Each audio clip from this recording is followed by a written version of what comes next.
As we begin the big picture review, let's take a look at how we get around the ward. Local residents and commuters use approximately 11 major roads or thoroughfares on a daily basis. These roads not only get us from our homes to our destinations, but they also serve as important corridors providing much-needed retail, government, cultural, and civic services for the communities they serve. These major corridors can define a given neighborhood and how well it will function. Also critical to how the ward functions on a daily basis are the 5 metro stations providing transit services for those who live or work in the ward. Ranging from the Stadium Armory Station to the west or the Capitol Heights Metro located to the east, just across the district line, these metro stations are important to the future economic development opportunities for Ward 7. The system of park, land, and trails also serves as a valuable asset to the Ward 7 community. Specifically, the Marvin Gaye Park and Trail system connects Kenilworth through Deanwood to the Capitol Heights Metro Station. For the big picture review, we have divided the ward into 3 different zones: Zone 1 to the south, Zone 2 to the east, and Zone 3 to the north and west. Today's presentation will highlight some, not all, of the recent and current accomplishments. For many years, the district and the community have been working towards a redeveloped Skyland Town Center. The project will consist of approximately 475 residential units, 340,000 square feet of retail space, including one of the ward's 2 Walmart stores. Groundbreaking is projected for spring 2014. Just up the road on Alabama Avenue is the Francis Gregory Library, a brand new facility completed last June. We have also seen recent investments to improve the Hillcrest Recreation Center. Coming soon will be an additional $500,000 for a new playground.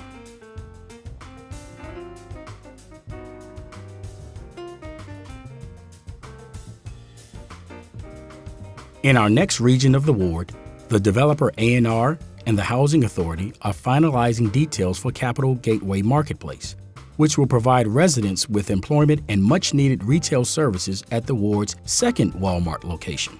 Strategically located on the border and adjacent to the Capitol Heights Metro, this project will make the district competitive with Maryland for retail spending.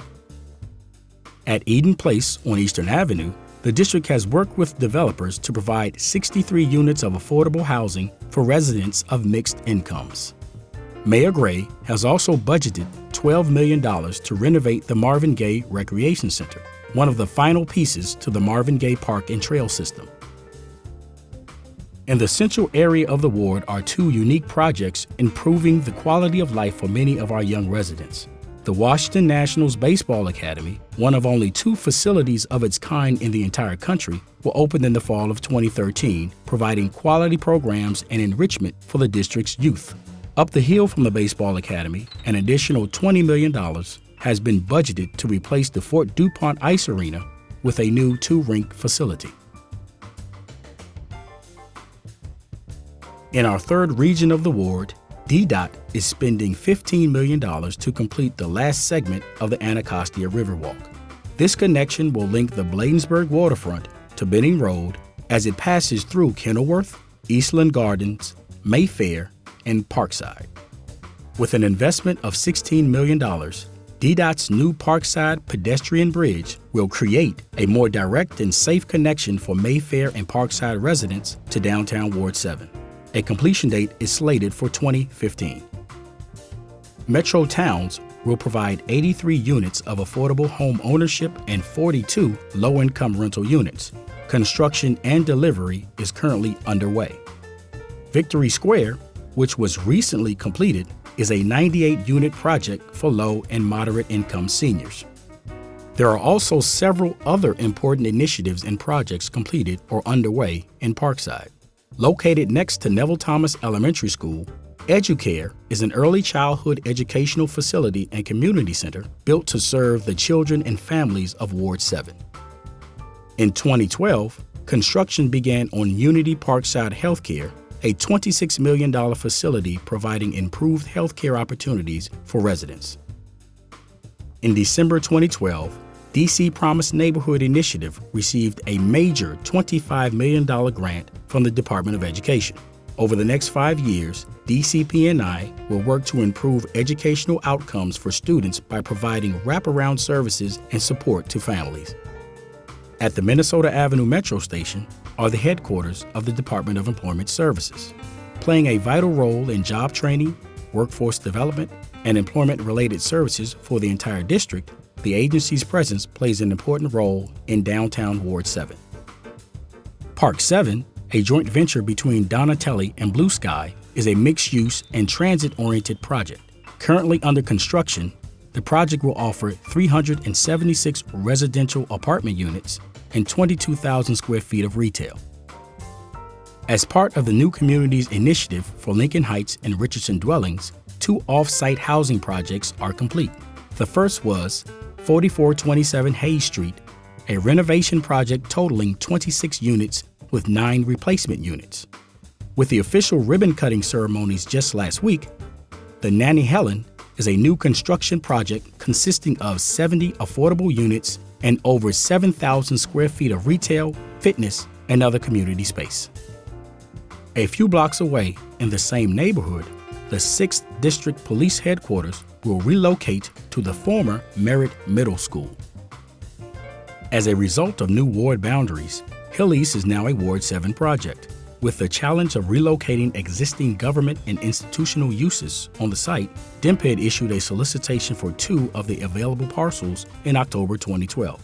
The city received 1 proposal for 353 units of residential development. With the 8th Street Benning line stretching from Union Station to Benning Road and terminating at Minnesota Avenue, streetcar will improve transit options for residents and will make downtown Ward 7 a much stronger economic hub. The ward is fortunate to have 3 great street corridors. Nanny Helen Burroughs has benefited from $12.8 million in streetscape improvements. Pennsylvania Avenue has seen $33.5 million in streetscape funding. And Minnesota Avenue is scheduled for $14 million in future improvement projects. In addition, over $200,000 in Great Streets funding has been granted to businesses in Ward 7 along Pennsylvania and Nanny Helen Burroughs. Also pivotal to the success of the ward is improving the physical plant of our schools. Over the next 6 years, Mayor Gray has budgeted $164 million for school construction for the following elementary schools: Aton, Houston, Plummer, River Terrace, Kimball, C.W. Harris, Smothers, Burrville, Charles Drew, Beers, Nall, and Neville Thomas. In addition to school construction dollars, there are also important affordable housing projects receiving funding from DHCD. The agency is providing over $24 million in local and federal funds to 8 different projects in the ward. With all these investments, Ward 7 is creating a strong platform for economic development. As we conclude the big picture review, we ask you to think about and provide input on what else is required to improve Ward 7 in the future.